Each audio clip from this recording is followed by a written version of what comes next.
Welcome to the Betrayal Trauma Recovery Bookshelf, a space for women healing from betrayal to reconnect with their mind, body, and soul, one page at a time.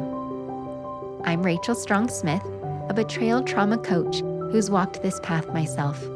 In each episode, we'll explore books that speak to the heart of recovery, books that validate your experience, offer insight, and remind you that you're not alone. This isn't about fixing yourself.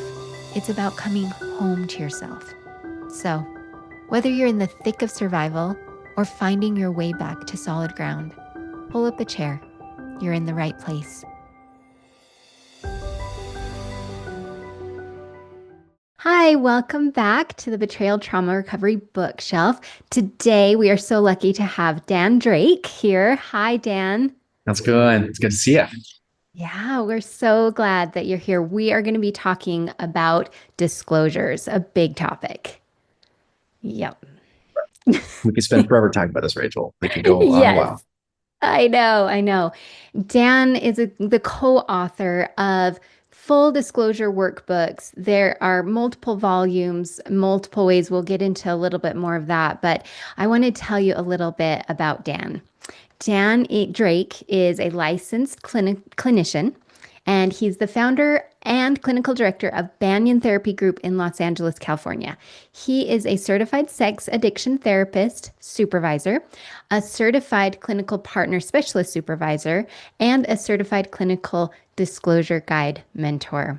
He is co-author of several books, including Building True Intimacy, Creating a Connection That Stands the Test of Time, 5 books in the Full Disclosure series, which is what we're going to be covering, Letters from a Sex Addict, My Life Exposed, Surviving the Holidays, Healthy Boundaries, and Rebuilding Your Foundation.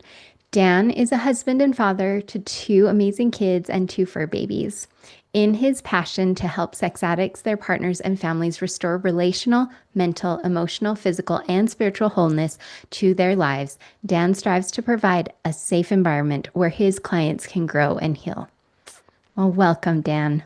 Thanks, Rachel. I'm really excited to get talking about disclosure and really just information, get it out there, have people consider, okay, what is this? So many of our listeners, they've already had some type of disclosure, but not a full or therapeutic disclosure. And you also use the term right of truth, which I really love that term in this process. How do you define a full disclosure and a right of truth? And what makes it different from most couples' experience in the early crisis of discovery? Yeah, that's such a good question. What I'll just reframe some of that. Like what I usually see people talk about, we sometimes talk staggered disclosures. Most betrayed partners, that's what they would resonate with. Usually, which we'll get to kind of what our hope is with what this is. A lot of times what ends up happening is that the person who's betrayed, there's a discovery experience of some kind. The partner, there's D-Day, partner discovers something, potentially confronts the addict or the betrayer, and then there's some information that comes out.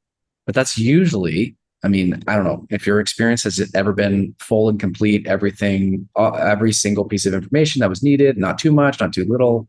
You had one that's been that way?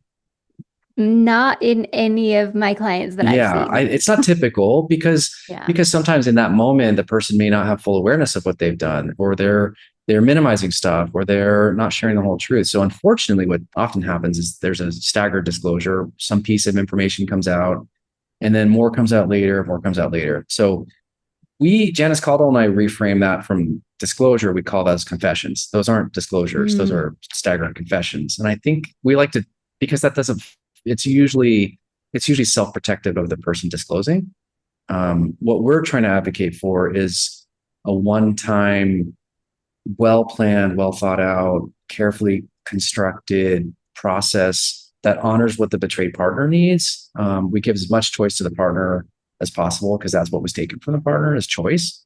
So what does the partner want to know? What level of detail from what level of the history are they wanting to know? So we're trying to give as much choice to the partner as possible.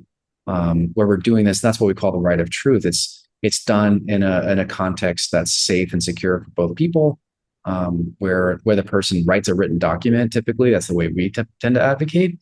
and then they read this document to the partner, but it's not done, you know, inviting the partner into a therapy session and done the next week. It can take at least several weeks, maybe several months, to construct, depending on how long we're talking. So it's planned, it's thought out, it's done carefully. So that's kind of but it's an unveiling of the truth. It's the sharing of the truth. What was the betrayal? Um, you didn't ask this, but I'm going to say it just because I feel like there's misconceptions, if that's okay. Yes. Oftentimes, I mean, the most obvious is, what's the sexual history of the person? What are the Yeah. sexual behaviors that the person engaged in that betrayed the partner? But also, what was around it? You know, were there other behaviors, including financial? Are there financial components of the betrayal? Sometimes I've had partners want to ask childcare type questions, like who knew, and you know, what was related to parenting. There might be some of those kinds of things, but other types of betrayal that you can include in that document that help basically reestablish a foundation of honesty and truth back in the relationship. Mm, yes.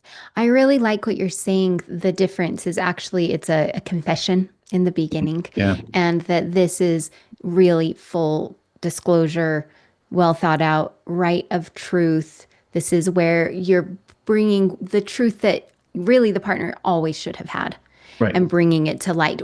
And really, whatever truth that is, anything hidden is going to be a stumbling block for right, connection and intimacy. right.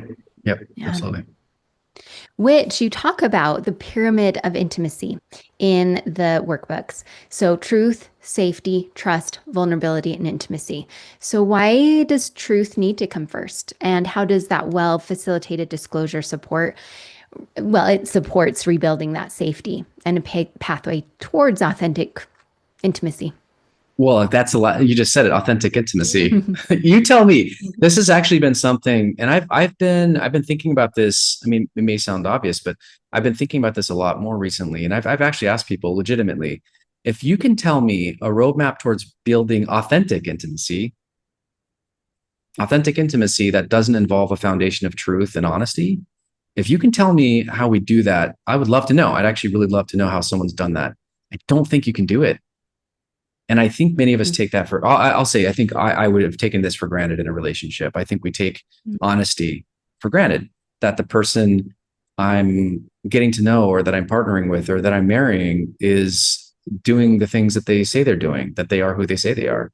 We take this for granted because why wouldn't we? I mean, Mm-hmm. we kind of assume. I think that's the pyramid of intimacy with, you know, and that's the other thing too. Matthew Joanna Rapsmith and I wrote Building True Intimacy based on the intimacy pyramid.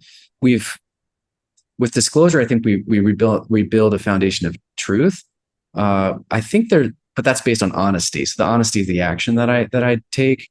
So it's based on honesty. But you know, we have to have, how can you have intimacy without vulnerability? And you know, that's, how can you have vulnerability without, underneath all that, without trust, safety, and then ultimately honesty? So I don't know. I think you have to have honesty as the starting point, because at least my experience talking to partners, every partner feels like after disclosure, they're free falling.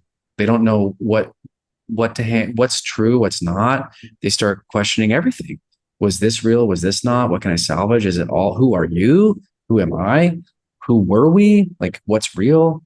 Was this trip that we took? Was this real? Was it fake? So, like everybody, that's kind of what we do. We try to reestablish what was the truth of my history, of our history. Who are you? Who am I? Like all those kinds of things. I think we have, that's part of what I feel is part of the betrayal healing process.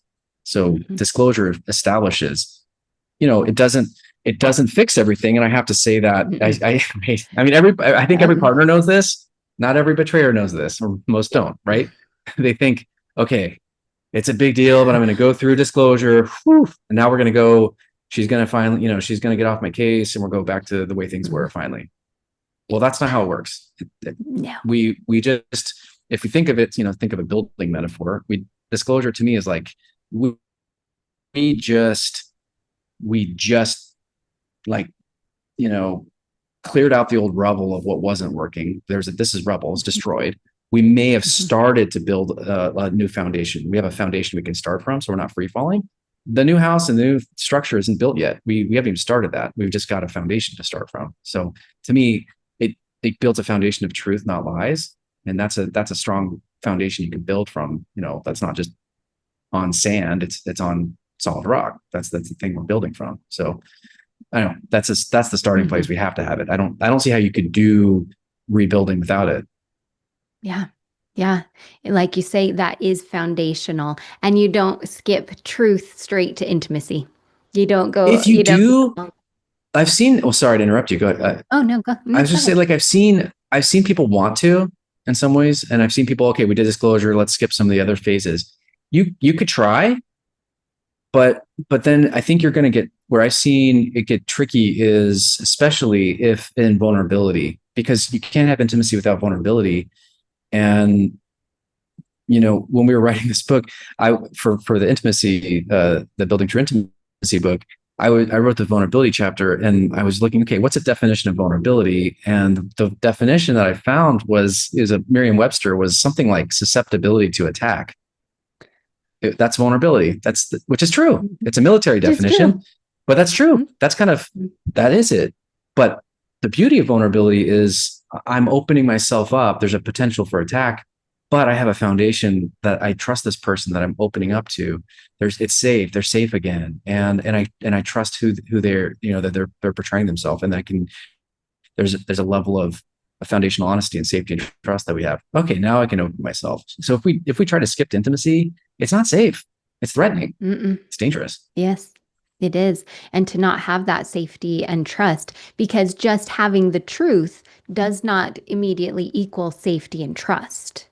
And so that all has to be rebuilt. We can't just skip those. And so that truth as the foundation and truth, this is something I've found too, is that the disclosure needs to be able to find the truth inside him herself. Yeah, that's a really good point. Hmm. Yeah. And it is more than even just facts. It's honesty. No, in this beginning disclosure, in the disclosure, it is the facts. But in order to get to the facts, he needs to be honest with Yeah, himself. right. Yeah, and that's sometimes why it takes some time and doing. And I say this too, and I work with men as betrayers, but I work with the men I work with. They, as much investigation as your partner's doing to try to understand what happened, you need to be doing at least as much. So if she's looking into phone records and bank account statements, you can't just sort of half measures and you sort of like, well, I can't remember. If she's got more information than you do, like you're gonna have to do some more investigation and it's gonna take some more time. Because if she's Yeah. up late doing this and you're sleeping, that's not gonna go. I mean, I'm all for sleep, don't get me wrong, but you need to put as much effort into this as she is to try and understand. So Yeah. yeah, that's a pet Yep. peeve of And mine. many of the women that I work with who have been betrayed, they they are very they wonder why he can't just tell me the truth. Like why can't he? I mean, it happened, right? It's the truth. And so what would you tell the women who are saying, why can't he just tell me? Oh man, that's such a good question. I'm thinking of two things right now. There could be, I'm sure there's probably more. One, and this is in no way a justification in any way, so please hear that. In some ways, most men don't want to remember the truth. So they actually don't want they compartmentalize truth. They've walled it off because usually these behaviors aren't things they actually that aren't in their value system. They don't want to have done them, but they did them. So they're wrestling with, wait, I'm acting outside my value system, but I still do it. So I don't like this part of me. So I'm just gonna instead of actually dealing with it, I'm just gonna disconnect from it. So a lot of times these memories get walled off and they get compartmentalized. And sometimes they're walled off pretty intensely. So part of that work is breaking down the walls and opening doors and trying to look at the compartments that have been built. So that's part of it, and that's no justification for it. um Yes. but I think I'm that's the really main thing. Yeah. Yeah, I'm really glad that you emphasize that that's not a justification. In fact, that's more information that if he is not willing to go in with the support to go deeper and dig in, that tells you a lot about Yeah, where he is. right, exactly. And it's not safe. It Right. isn't, that's something that was helpful for me when I realized it's not safe for me to be close to somebody who doesn't know themselves. There's one thing is kind of haunting, and I'm not gonna quote it correctly, but in the big book of AA, the for Alcoholics Anonymous, there's one thing I can see. It says something like those among us that were not able to recover were those that were constitutionally capable of being honest, especially with themselves. It's something like that. There's that's the only thing I can see in the whole 12-step program that says those that didn't make it were those people. So to your point, that's really Yeah. unsafe if someone's not really willing to do the work and try to be honest, especially with themselves. If they can't, Yeah. then what do we have? That's not, then they're in danger to themselves and then ultimately to you. Yep.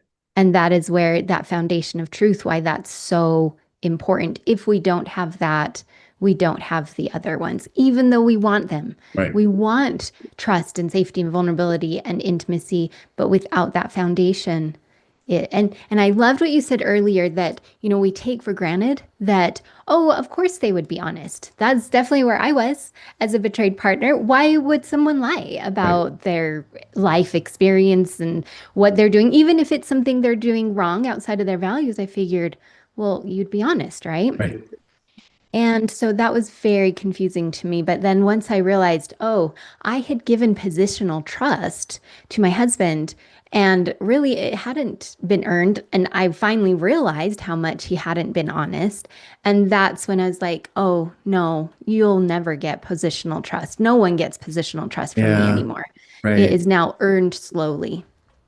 Which is, and I appreciate that. I mean, in some ways, that's sad. It's sad that that has to be the case, but I appreciate that, and I've really come to, um, even as a professional, I offer this to my clients, and especially the betrayed partner. Like, don't you don't have to trust. Actually, don't trust me right away. You don't have to trust me right away because I know many betrayed partners have been wounded by therapists or pastors or counselors or other people that coaches sometimes. So they've been wounded. So I'm aware, like, let me earn my trustworthiness. Let me earn my trust. Let me do it because Mhm. and I hope I will do that. I'm pretty confident, but you don't have to trust me. Like, that's okay.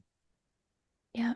And that's what safety looks like, Mhm. is to say, well, like I'm not threatened by somebody watching and seeing, okay, do I trust this person? In fact, I want that. And that's now with my husband, like he wants to earn my trust. It's not threatening to Mm, him when I say, oh, hey, I've got a trigger here. I don't trust you because of this past thing. He's like, yeah, that makes sense right. because that happened, Wow. What a And difference. yeah, it is very different than what it looked like before was, Mm, how dare you not trust mm, me? That you're going to ruin our relationship. You need to just trust me. mm. All right. So let's talk about misconceptions All around right. disclosures. So, what are some common myths that you see, and what are some more accurate or helpful understandings? And just kind of pick the ones that you Well, I want was to just go gonna over. There's say, a lot. do you have any heard? Because I can just name some, but I'm any Just that you names them. like one that I'm thinking that this is a tricky one. So a misconception that there are differences of good opinions about. So you can hear me fumbling around it. Um, that the disclosing person has to have 90 days of sobriety before we do disclosure, Mhm. or 30 days, let's say, but 90 days. It's a pretty common, because we know how we know about addiction, how we know about brain rewiring. A lot of times people, as they get into active recovery, their brains are foggy and then it starts to clear up after 90, 120 days of sobriety. So we know that. So like the rule of thumb used to be, okay, we need to wait till they have 90 days of sobriety before we do disclosures, which makes in some ways theoretical good sense. The problem I've seen, and this is the where I think it can be a misconception, like have that as your aim, but we also know that um, discovery, as we know, discovery is one of the most traumatizing thing anyone could experience in terms of level of distress.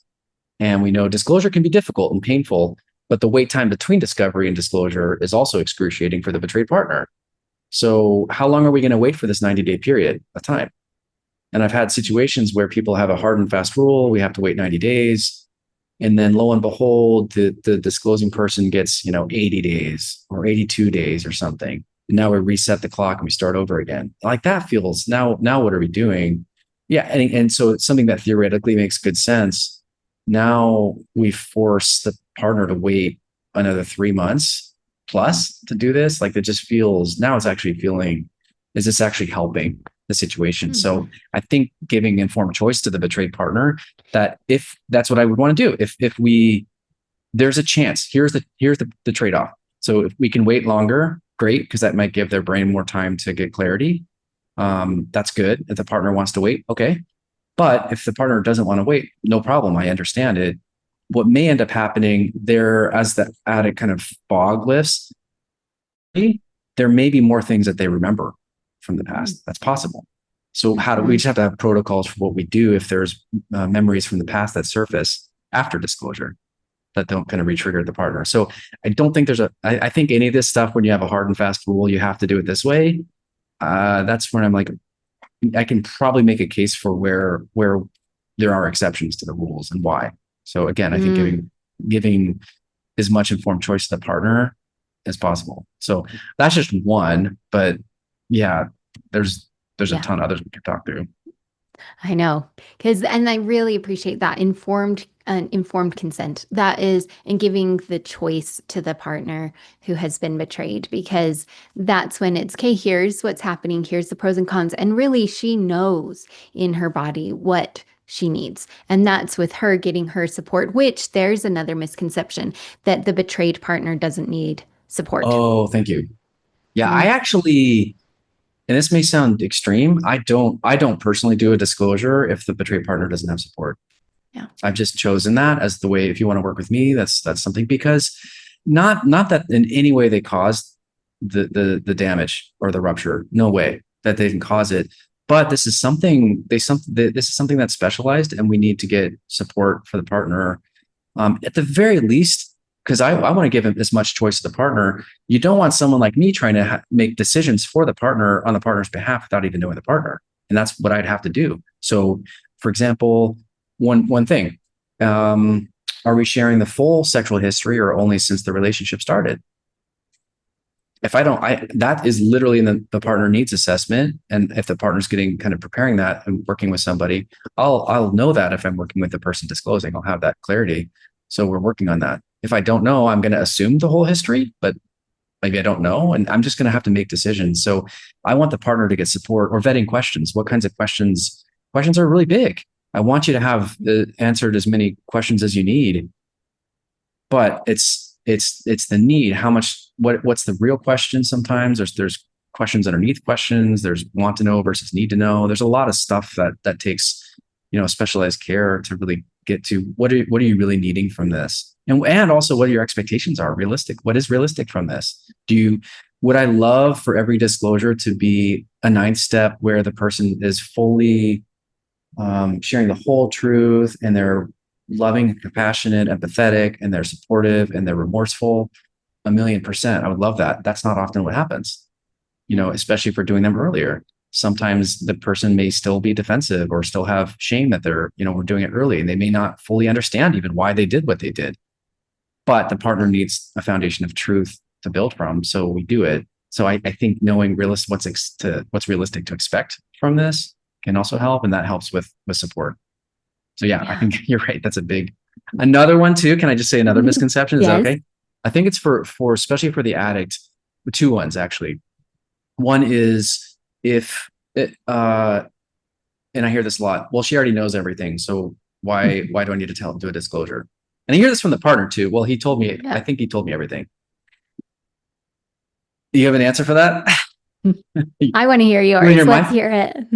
It might be true, and I have had. I can think of at least one situation, maybe a handful. I'll give it where there hasn't been any new information, but definitely one. But in that particular case, the partner had to wait 5 years for disclosure. She Mm. finally got it, and there was no new information in that one. So that was a rarity.